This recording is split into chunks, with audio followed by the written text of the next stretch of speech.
We are watching. Sorry, 1 second. I have to look at the title again. Wait, Team Sky. I forgot their actual name, but I'm just calling Team Sky. Reacting to Jayden Animation's Gale of Darkness video. Let's watch it. Greetings, fans! Michael here, and I am a Pokemon YouTuber, a profession known around the world for reacting to Jayden Animation's videos about Pokemon. I myself have done it once before. Years ago, I reacted to her video about Pokemon Ranger, and I am back today to react to her newest video because I can tell just from the thumbnail it is about Pokemon XD Gale of Darkness. It, along with Pokemon Coliseum, are spin-off games that came out on the GameCube, and I have loved them ever since I was a kid. I think they're so cool and interesting and unique, and I have tried to show the world how cool and interesting and unique they are in a lot of different content over the years. And God, it just performs way worse than main series. No one cares about these games, and it's so frustrating. So I am hoping Jayden talking about that will change that. I did not get permission from Jayden to make this video, but I have it on good authority that she likes it when people react to her videos. So, if I was told wrong, I'm really sorry, Jayden. Please don't hate me. In fact, I would like you to like me. I would be honored. I've played a lot of Pokemon in my days, and by that, I mean I've played the same Pokemon game with various different skins. But I'm here today to showcase one of, if not the most unique ideas for a Pokemon game Nintendo has published for our tiny little hearts. And she understands. It's called Pokemon XD Gale of Darkness! XD. A bit unfortunate, but it came... Okay. XD predates that being like a meme, I'm pretty sure. RAR XD year unknown. About the mid-2000s. 2004. Oh, XD came out in 2005. Well, that's devastating. Came out in 2005, so they get a pass. What am I talking about? Oh, I paused too soon. About it, I think it's an underground game not enough people know about. It does something different, kind of shakes up the formula. It's constantly overshadowed by its predecessor, Pokemon Coliseum. I mean, true, but even then, like, nobody cares about Coliseum. Yeah, okay, I played it as a kid. I'm very biased. Is that what you wanted? Wait, no, we're not biased. We have good taste. It's still fun as an adult. I mean, it's got older Pokemon game mechanical issues, but it's still great. You get to do crime. Or played it, you're in for a treat today. The game opens up to a cargo boat, the SS Libra, out at sea, where we find the captain and guide who steers standing at the helm. All is calm and serene when suddenly they get swatted. And it's not no ordinary SWAT today, folks. No. Sir. This is a Lugia SWAT. They run out to see what's going on, and the captain looks up and makes this face as if he wants to kiss Lugia passionately on the lips. But Lugia's not here for kisses. He's here for the opposite of kisses, which is crime. Yes! Crime! In all seriousness, though, Shadow Lugia is one of the coolest things they've ever done, and I'm so disappointed they haven't done anything similar since. I believe Shadow Lugia was designed by James Turner, who would go on to become, like, a mainline Pokemon game designer or game. Well, that's cool. Hyper beams the cargo ship and then steals it. You heard me right. Just blasts the thing point blank and takes it away. Yep. Lugia's ship now. The presumably only 2 people on the entire boat fall into the water and are left to just drown in the ocean, I guess. Oh, I never thought about them drowning, because I guess they are very far away from anyone who could rescue them. Maybe they have a phone? Although it is 2005. Well, that was a bit raw. What are we, a minute in and 2 people are dead? Gen 10 could never. Hard cut to me, because that's more important. You play as this boy kid. Greetings, Pokefans! Michael here. Another reason this is one of the best Pokemon games. The canonical protagonist name is Michael. I didn't even have to change it. It named Michael, but actually his name is Jayden now, because that's me. The game...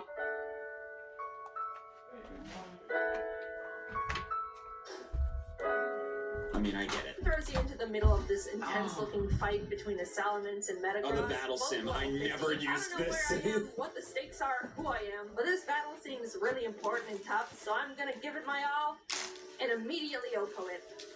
I did it! Oh my god, that Metagross! That is brutal. I don't know if the Pokemon Center is gonna fix that. I did it! Screen goes black. I open my eyes. Everything's blurry. Wake up, Jayden. You've been in a coma for 15 years. Turns out I live in a friendly laboratory run by this Professor Crane and his lab guys. I get up and the guy running the battle simulation tells me how good of a battler I've become.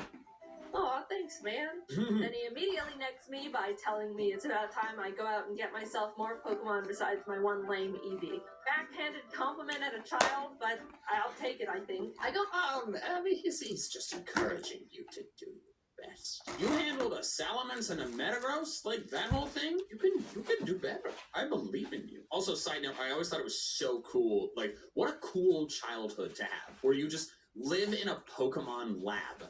Like this big building, like, oh, that'd just be so fun. Go into Crane's office where him and my mom are talking, and he says he heard from the battle coach that my battling skills have improved dramatically. I love how they all just kind of wobble a little bit. And how proud he is of me.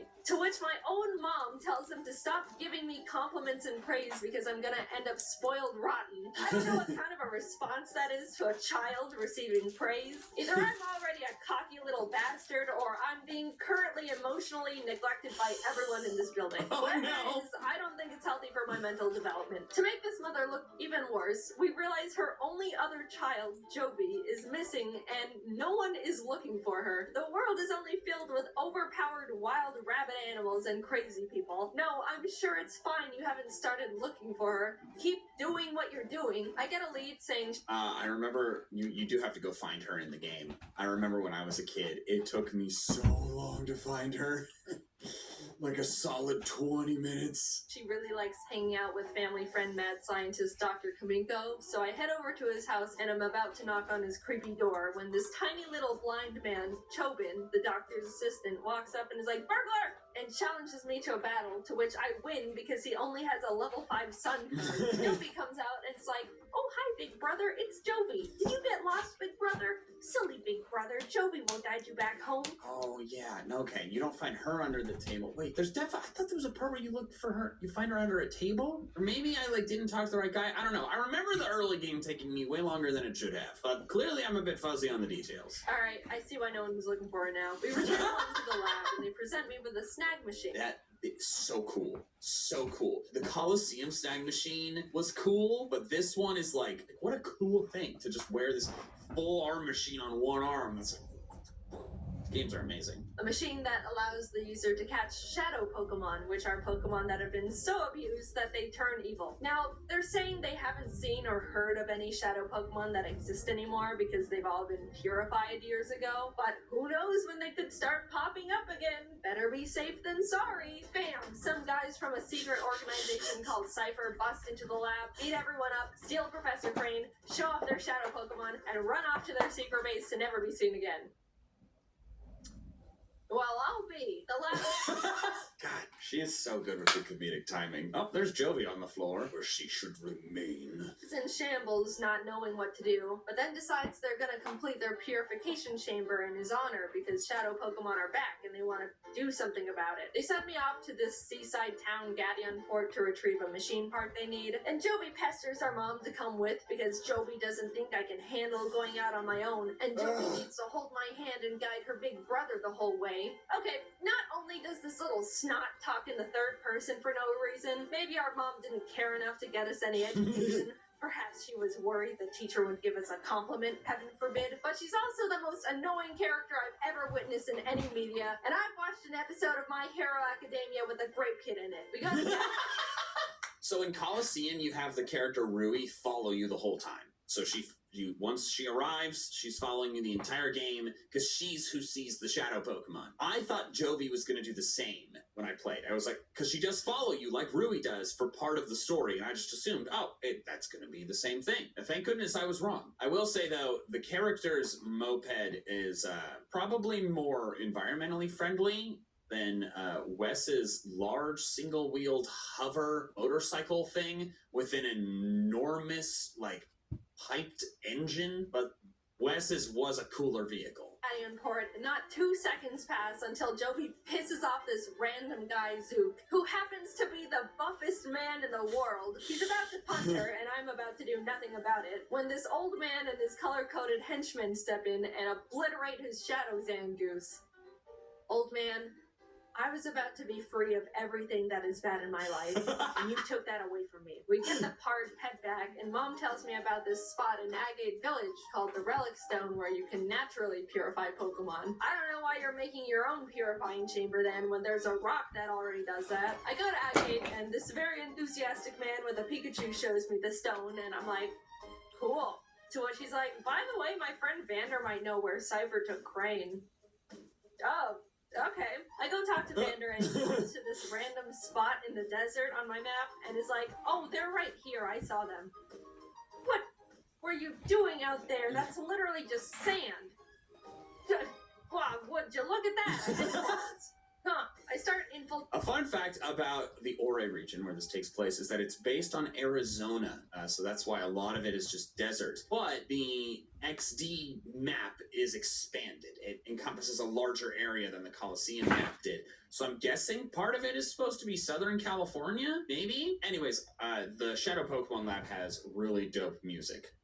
Dun, dun, dun, dun, dun, dun, dun, dun, dun, dun. Wait, I just realized at some point in this she's gonna bring up Mirror B, and I use Mirror B music in all my videos! Oh, not all of them. Most of them. I use his Coliseum battle music, but his XD battle music is like, it's so fire. She's gonna talk about it, I'm certain. Infiltrating the base, battling all the grunts that fall from the ceiling, snagging any shadow Pokemon I find, until I reach Pink Hatsune Miku, who's trying to get information out of Crane about purifying shadow Pokemon. I battle her and win, which means I get to unkidnap him, and while heading out, I find this data ROM on the ground. Huh. This is very I'm sorry, guys. Sorry, I forgot you were there. I'm so sorry. Yeah. Convenient friend returns to the lab and everyone's happy, and then they send me to Pyrite Town to find Ned, a guy that should be able to. This music that I hear playing is the Shadow Lab. I know the music of this game disturbingly well. E equals Minecraft squared. Alright. Crack the ROM and access all the information on it. So I head there and he's like, yeah, we can crack this, smile. While he's hacking it, I go out and play around in a random cave and run into Mirror B. Yes! That was a little excessive. I apologize. It doesn't do much in this game, honestly, but I just want to make sure you know he exists and listen to his music. Yes, that's what I'm talking about.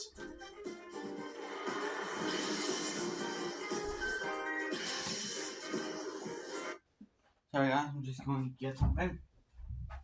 Okay, got I it. go check on Ned again. Yes, and his music in Coliseum is what is the background for most of my videos on this channel. And Cypher's busted, beat everyone up, and kidnapped another person.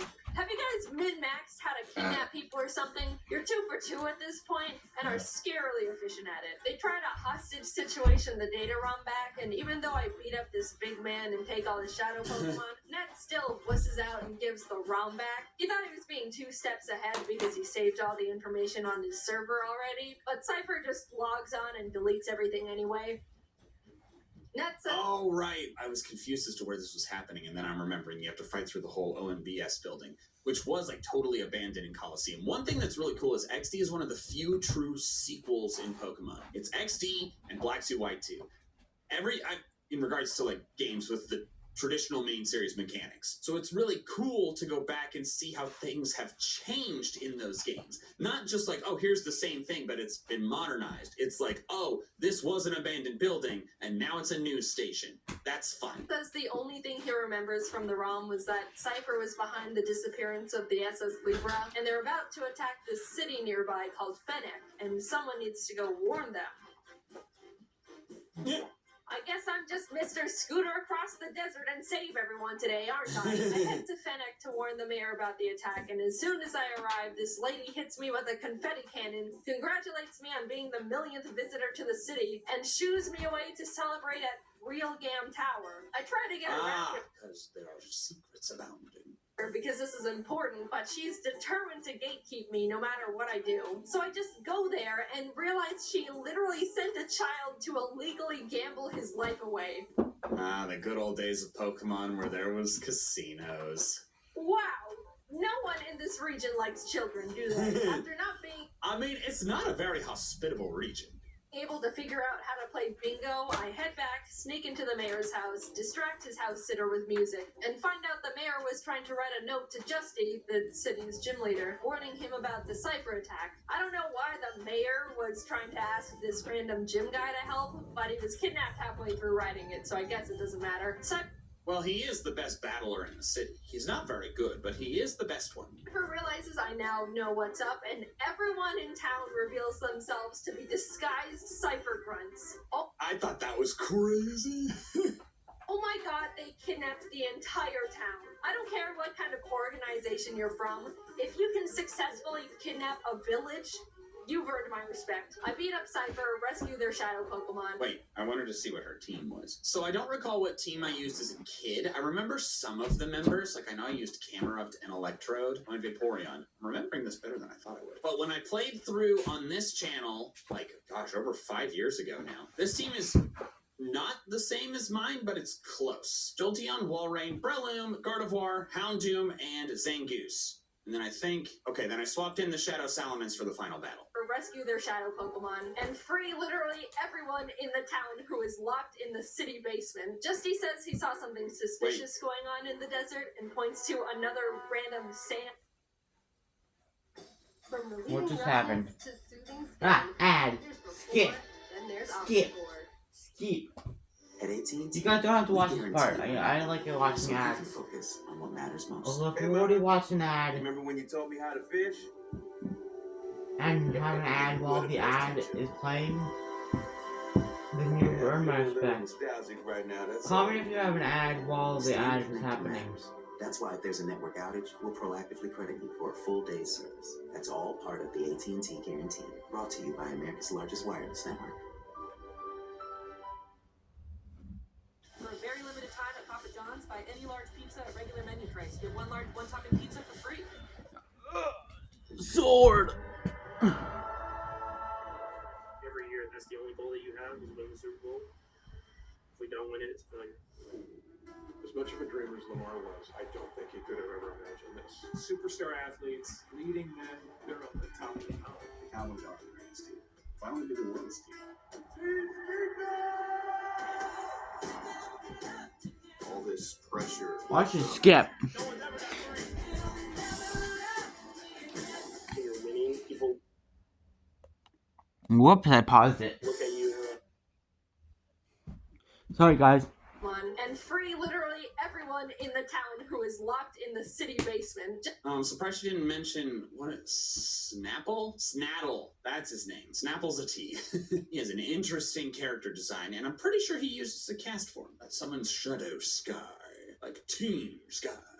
New merch coming soon. Justy says he saw something suspicious You- going on you in the make desert Shadow and Sky. points to another random sand spot on my map I should go investigate. Honestly, how are all these people just stumbling onto these shenanigans in the middle of the desert? And why are they able to give the latitude, longitude of these locations after finding them? This has got to be like tens of miles out from Lee, honey, Okay. where is it? Oh, Where's I it? give it to you on the counter. Hop, What's- the really? table. I didn't see The it. table. Oh, the table. Okay, thank you, honey. Sorry, guys, that was my grandma.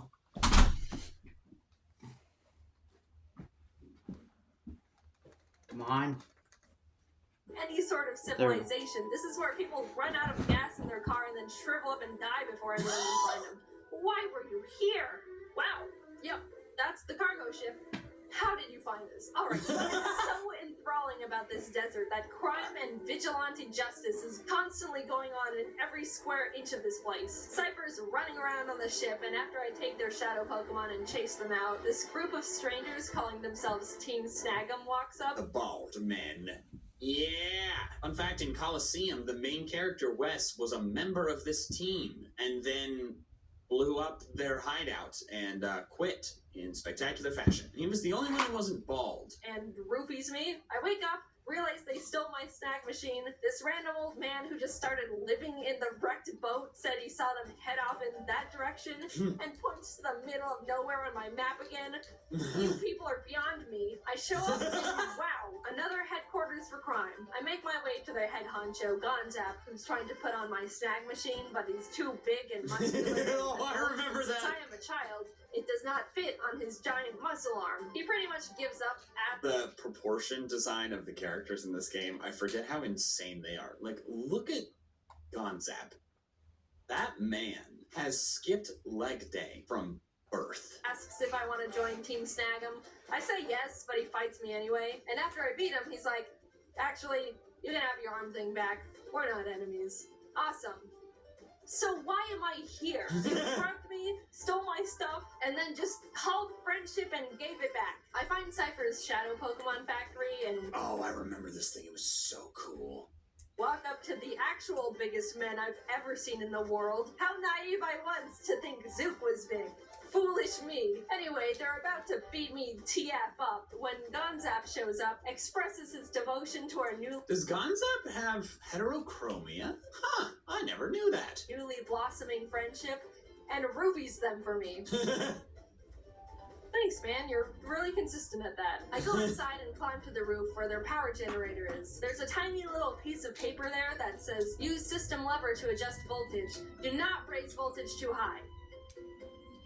Crank! A guy comes up and starts yelling at me with his Pokemon when the tiny old man who accidentally ruined my life in Port comes on screen and is like, I'm evil and creating a Pokemon that's unpurifiable. Come get me. This is my IP address. I need to cross the ocean to get to him because he's basically on evil Hawaii. So I take this Robo Evil Kyogre Hawaii. from Kaming. Oh, the Robo Kyogre is so awesome. There's like a battle at one point you fight Robo Groudon, but it's like, it's just, what is his name? The Sunkern guy in the Robo Kyogre outfit.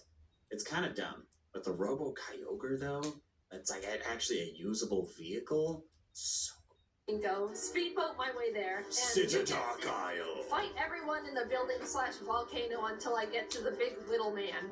It's a big, it's a long trek to get through Citadark Isle, but it's a really cool one. There's so many different types of rooms you go through. There's like lava, there's regular metal rooms, there's like I think there's a whirlpool maybe at some point. It's just awesome. After fighting an entire country's worth of people, I find him. His name's Greevil, by the way. And he's like, I'm surprised you made it this far. Ha ha ha ha. Well, I'm busy, don't bother me. And blocks me with a giant pane of glass. Honestly, out of all the fictional villains I've seen, this is surprisingly decently reasonable. Thank you. But I'm not gonna just sit Thank you, here and Grandma. stare at Thank behind you. the glass like a goldfish Grandma. in PetSmart. So I just walk around and use the side Thanks, door, Grandma. which really Oh, sets yeah. off.